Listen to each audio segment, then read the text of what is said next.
Now we are going to see the difference between structured and unstructured programming languages. So this is very important video for technical interview purpose and also for updating your knowledge. So basic difference is both unstructured and structured programming languages support the modularization, which means you can divide the complex program into a number of smaller modules. In structured programming language, you can modularize those code in an efficient manner. You can connect those modules in a better manner. Whereas in unstructured programming language, the whole code should be written in a continuous way. So this causes the problem.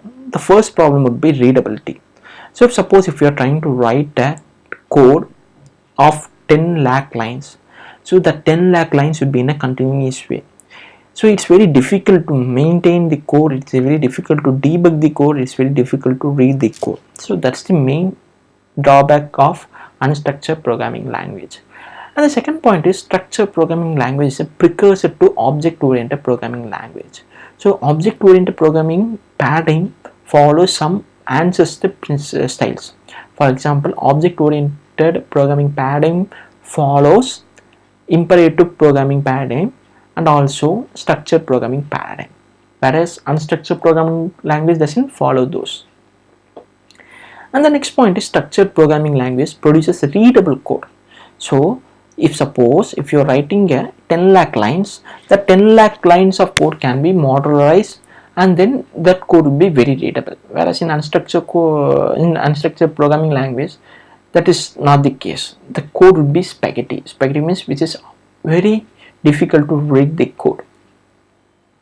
And then structured programming language is easy to modify and debug. If suppose if you have any bugs or issues in structured programming language code, then you can usually debug the code and you can easily fix the issues. Whereas in case of unstructured programming paradigm, it's very difficult. It's very difficult to debug the code and then it's very difficult to fix the issues. That's why the people are always preferring structured programming languages when compared to unstructured programming languages. So these are the examples of structured programming languages. Example C, C++, Java, etc. And unstructured programming language example JAWS, Focal, MUMPS, Telecom, etc. So Java is object-oriented programming language, but object-oriented programming paradigm follows some other principles like some other styles like imperative programming paradigm styles, structured programming paradigm styles, and it also follows many other programming paradigm styles. That's why Java is one of the best programming language in the current scenario.